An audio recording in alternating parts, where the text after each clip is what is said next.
राधे राधे गुरुजी। जी, राधे जय राधे। श्रीमन्नारायण गुरुजी। जय श्रीमन्नारायण। गुरुजी, हम शामली उत्तर प्रदेश से आए हैं और पिछले आपसे मिलने के लिए ही आए हैं। हम लोग 3 दिन के लिए आए हैं। मैं तो चाहती थी कि हम आपको दूर से देखें, लेकिन भगवान की कृपा हुई कि हमने आपको लाइव देखा। मैं आपको बार बार प्रणाम करती हूँ गुरुजी और कहती हूँ कि आप बस हमारे ऊपर आशीर्वाद बनाए रखना। वैसे भगवान की बहुत कृपा है हमारे ऊपर। और मेरे हस्बैंड का कोई क्वेश्चन है, वो आपसे करना चाहते हैं। करिए। राधे राधे गुरुजी। राधे राधे। गुरुजी, हम आपकी जो कथा है डेली सुनते हैं। एक परिवार में मेरे माता पिता हैं, वो भी डेली आपकी कथा का श्रवण करते हैं और हम आपकी कथा सुन करके बहुत अच्छा लगता है। और साथ में बीच बीच में जो आप पारिवारिक ज्ञान जो देते हैं उससे मैं बहुत ज़्यादा प्रभावित हुआ, वो हमें बहुत अच्छा लगता है।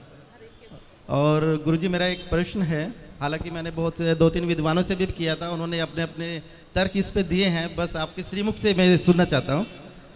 कहते हैं कि हम सब एक भगवान की कठपुतली हैं, जैसे वो नचाते हैं हम नाचते चले जाते हैं। तो जो हम कर्म करते हैं, चाहे वो अच्छे कर्म कर रहे हो या बुरे कर्म करते हैं, उसमें भी भगवान की इच्छा होगी जिससे हम वो कर्म कर रहे हैं। तो जब हम कोई बुरा कर्म करते हैं तो उसका दंड हमें क्यों मिलता है सर? मेरा ये प्रश्न है सर। बहुत सुंदर प्रश्न है इनका, बड़ा गहरा है, बड़ा अच्छा सवाल है। बहुत कम लोग प्रश्न करते हैं ऐसा, आपने प्रश्न किया है, उत्तर दे रहे हैं। सारे काम भगवान करते हैं। कहते हैं ईश्वर की मर्जी के बिना पत्ता भी नहीं हिलता। तो जब सब भगवान करते हैं तो फिर पापी व्यक्ति क्यों है? बिल्कुल बिल्कुल, है ना। हमने चोरी की तो फिर हमने वो भी ईश्वर की मर्जी से की, क्योंकि सब ईश्वर की मर्जी से हो रहा है। ये सवाल है आपका। जी जी बिल्कुल। अब उत्तर के लिए आपसे ही मैं प्रश्न करूंगा। जी बिल्कुल। आपकी एक गाड़ी है, माना कि एक कार आपकी है और आप मालिक हैं, कार के मालिक। आपने एक ड्राइवर लगा रखा है। जी। आपने ड्राइवर से कहा कि गाड़ी लेके स्टेशन चले जाओ, गाड़ी लेके एयरपोर्ट चले जाओ, गाड़ी लेके मार्केट चले जाओ। तो आप जो कहते हैं आपका ड्राइवर वहीं ले जाएगा गाड़ी। जी। गाड़ी आपकी मर्जी से चलती है, चलाता तो ड्राइवर है पर मर्जी आपकी है। सही है? जी बिल्कुल। आपने गाड़ी एयरपोर्ट के लिए रवाना की, जा बेटा मेरे गेस्ट आ रहे हैं, जाओ एयरपोर्ट से लेके आओ। ड्राइवर गाड़ी लेके चला, आपकी मर्जी से जा रहा है। जी जी। पर रास्ते में वो गाड़ी को किसी डिवाइडर से ठोक देता है, तो गाड़ी का एक्सीडेंट हो गया, गाड़ी का नुकसान हो गया, गाड़ी क्षतिग्रस्त हो गई। तो क्या ये आपकी मर्जी थी? जी नहीं।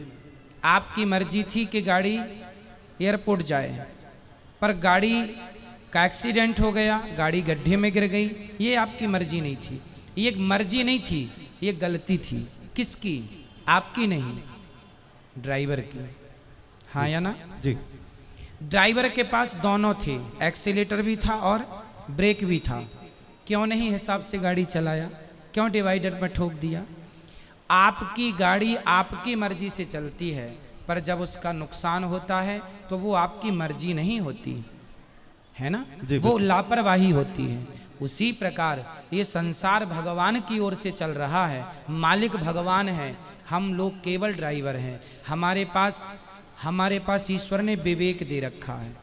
आपको पता है कि आपको गुलाब की सैया पर तो सोना है। आप कहीं गुलाब होंगे तो आप जाके उस गुलाब के ऊपर बैठ भी सकते हैं, खड़े भी, पर कांटों का ढेर होगा तो आप नहीं खड़े होंगे। आपको पता है कि ये गुलाब है, ये कांटा है, आपको समझ है कि ये सही है, ये गलत है। जब आपको समझ है तो आपने अपनी समझदारी से अपने मन को रोका क्यों नहीं गलत काम से? ईश्वर की मर्जी से संसार चल रहा है। आप और हम सबकी मर्जी में ईश्वर की मर्जी है, पर हम जो गलत निर्णय लेते हैं उसके लिए ईश्वर ने हमें स्वतंत्र, गाड़ी आपकी है, मालिक आप हैं, लेकिन ब्रेक एक्सीलेटर आपने ड्राइवर को सौंप रखा, भाई जहां जरूरत पड़े दबाते रहना। उसी प्रकार ईश्वर ने भी हमें बुद्धि देके स्वतंत्र कर दिया है कि जहां जरूरत पड़े वहां अपने हित में अहित में सोच लेना। आपको कहा जाए कुएं में गिर जाओ, आप नहीं गिरेंगे, आपको पता है ये गलत है। तो आपको स्वयं को ईश्वर ने इतनी पावर दे रखी है। मालिक तो आप हैं गाड़ी के, लेकिन कुछ पावर ड्राइवर के पास भी है ना, ब्रेक एक्सीलेटर।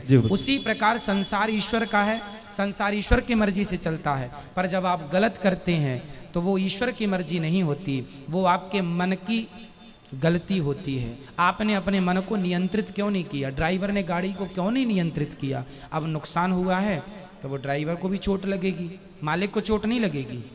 भाई एक्सीडेंट हुआ है तो चोट, मालिक तो घर में बैठा है, मालिक तो परमात्मा है। अब तुम ही ड्राइवर हो तो तुम ही भोगो फिर।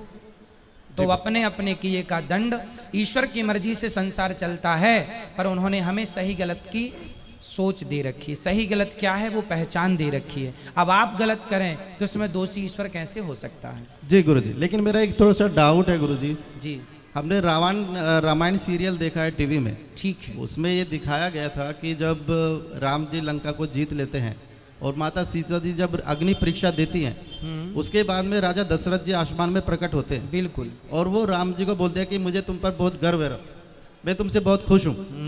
तो भगवान राम वहाँ पे उनसे एक चीज़ मांगते हैं कि आप मुझे एक वचन दे दो कि आप जो है माता कैकेयी को क्षमा कर दो, उनकी इसमें कोई गलती नहीं। लेकिन वो जो आप बता रहे हैं कि एक विवेक और जो बुद्धि जो दे रखी है वो भगवान ने सभी को दे रखी है, वो माता कैकेयी को भी दे रखी थी। ठीक है। लेकिन उन्होंने गलत निर्णय लिया, लेकिन भगवान ने उनको क्षमा कर दिया।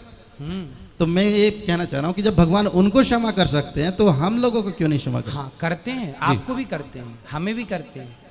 कब करेंगे? जब शरण में कैकेयी माँ चित्रकूट जब आई थी ना, तो उन्होंने क्षमा मांग ली थी राम जी से, आत्मसमर्पण कर दिया था, बेटा अपराध हो गया, राम यदि तुमने मुझे माफ़ कर दिया तो वचन दो कि अगली बार तुम मेरे पुत्र बन के आओगे। वही कैकेयी माता देवकी बनी और फिर उनके गर्भ से श्री कृष्ण प्रकट हुए। तो भगवान कहते हैं तुम कितने भी बड़े पापी हो, यदि मेरे सामने आके आत्मसमर्पण कर दोगे और मेरे हो जाओगे, मैं भूल जाऊंगा कि तुमने कोई पाप किया है। ये बात लिखी है, लिखित में सुनिए।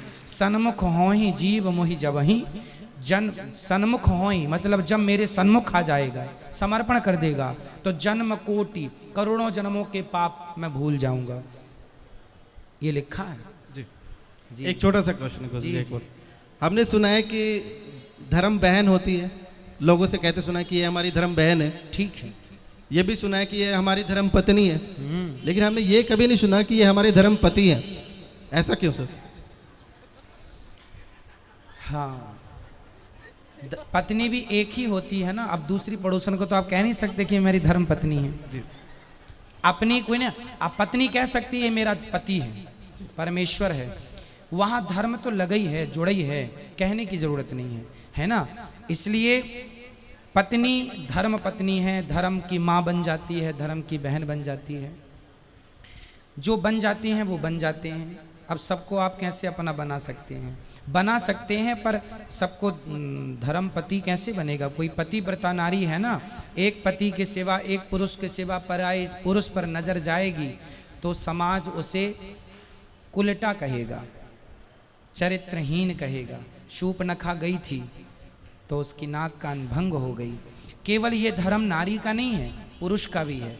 नारी का धर्म है कि वो अपने पति को ही परमेश्वर माने, और पुरुष का धर्म है अपनी पत्नी के सिवा पराई नारी को माँ, बहन और बेटी के रूप में ही देखे।